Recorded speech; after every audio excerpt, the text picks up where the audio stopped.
Welcome to Sasi media. So இன்னைக்கு இந்த first ப்ரோமோவில் என்ன போட்டிருக்காங்க அப்படின்னு பார்த்தீங்கன்னா, கேப்டன்சி அந்த பதவியை நாங்கள் பிடுங்க போகிறோம் அப்படின்னு சொல்லி பிடிங்கிட்டாங்க. ஸோ ஒரு வாரமாகவே அவர் கேப்டன் ஆனதுலேருந்து எந்த ஒரு வேலையுமே பண்ணல துஷார்.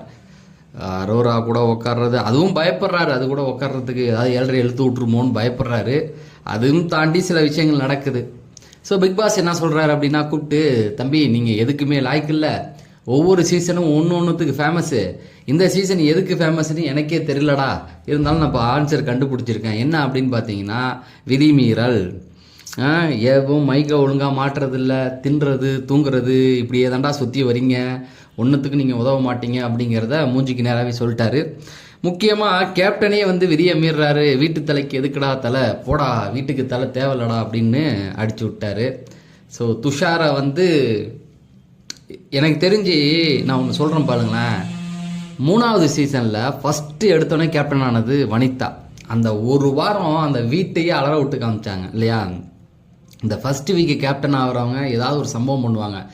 7ல் விஜய் அண்டா வருமாவா, ஆமாம் விஜய் வருமா, அவர் ஏறினார். ஸோ அப்படி எதுக்கு சொல்கிறேன்னா, அந்த ஃபஸ்ட் வீக்கு கேப்டன் ஆகிறவன் ஏதாவது ஒரு சம்பவம் பண்ணி விட்டு வேறு லெவலில் பண்ணுவான்.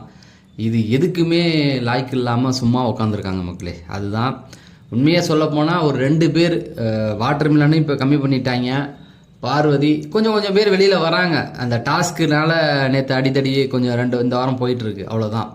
மற்றபடி எல்லாம் அதை அப்படியே உட்காந்துக்கிட்டு பேர் வீணாக போயிடக்கூடாது, அப்படியே ஜாலியாக இருந்துடலாம் ஜாலியாக வீட்டுக்குள்ளே அப்படின்ற மாதிரி தான்.